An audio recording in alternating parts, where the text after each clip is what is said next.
রাজনীতিতে শেষ বলে কিছু নেই, কিন্তু কিছু ঘটনা থাকে যেগুলো ভবিষ্যতের জন্য স্পষ্ট সতর্ক সংকেত দেয়।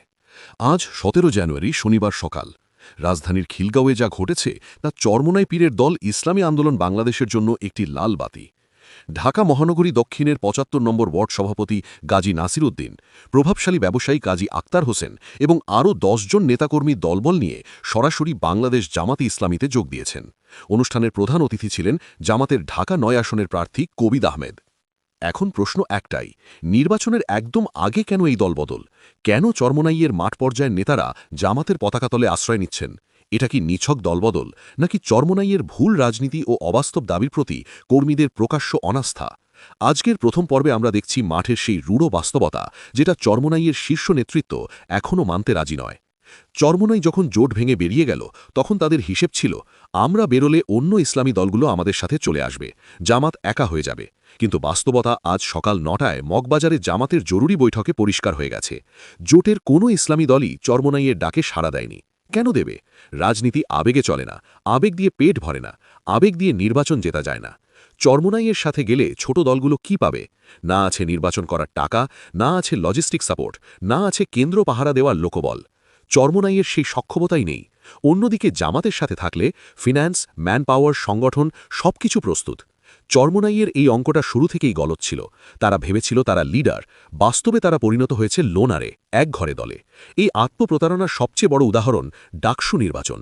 চরমোনাই ঘেঁষা ছাত্রনেতা জামির উদ্দিন খালেদ ভেবেছিলেন তিনি ইতিহাস গড়বেন, কিন্তু ফলাফল কি? মাত্র ৫০০ ভোট। তারপর কান্নাকাটি করে বলা হলো শিবির ভোট খেয়ে দিয়েছে। এই কথাটা মিথ্যে নয়, কিন্তু বাস্তবতা আরও নির্মম। ডানপন্থী ভোটাররা যখন অপশন পায়, তারা লোকাল ব্র্যান্ড খায় না, তারা ইন্টারন্যাশনাল ব্র্যান্ড খায়। ছাত্র রাজনীতিতে সেই ব্র্যান্ড হলো শিবির, জাতীয় রাজনীতিতে সেই ব্র্যান্ড হলো জামাত। এই বাস্তবতা চরমোনাই আজও মানতে রাজি নয়।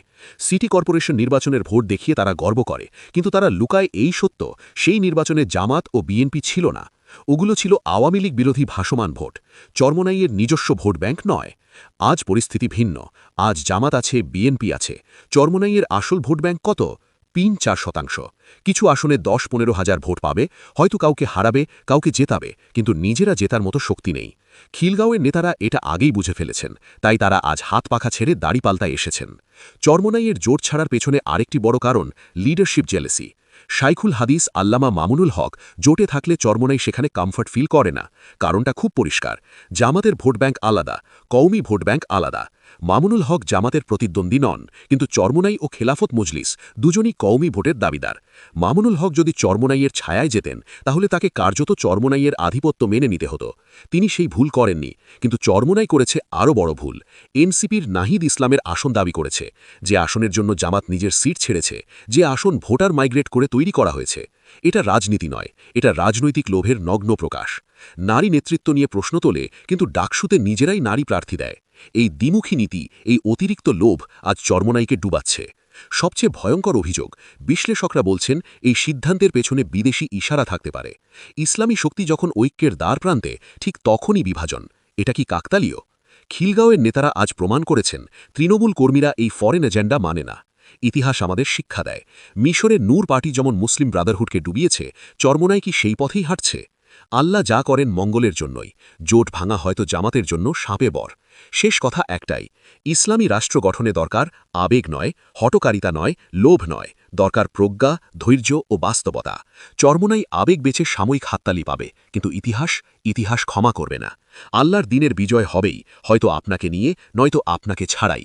ট্রেন ছেড়ে দিয়েছে, এখন ওঠার দায়িত্ব আপনার। ভিডিওটি কেমন লাগলো জানাবেন কমেন্টে।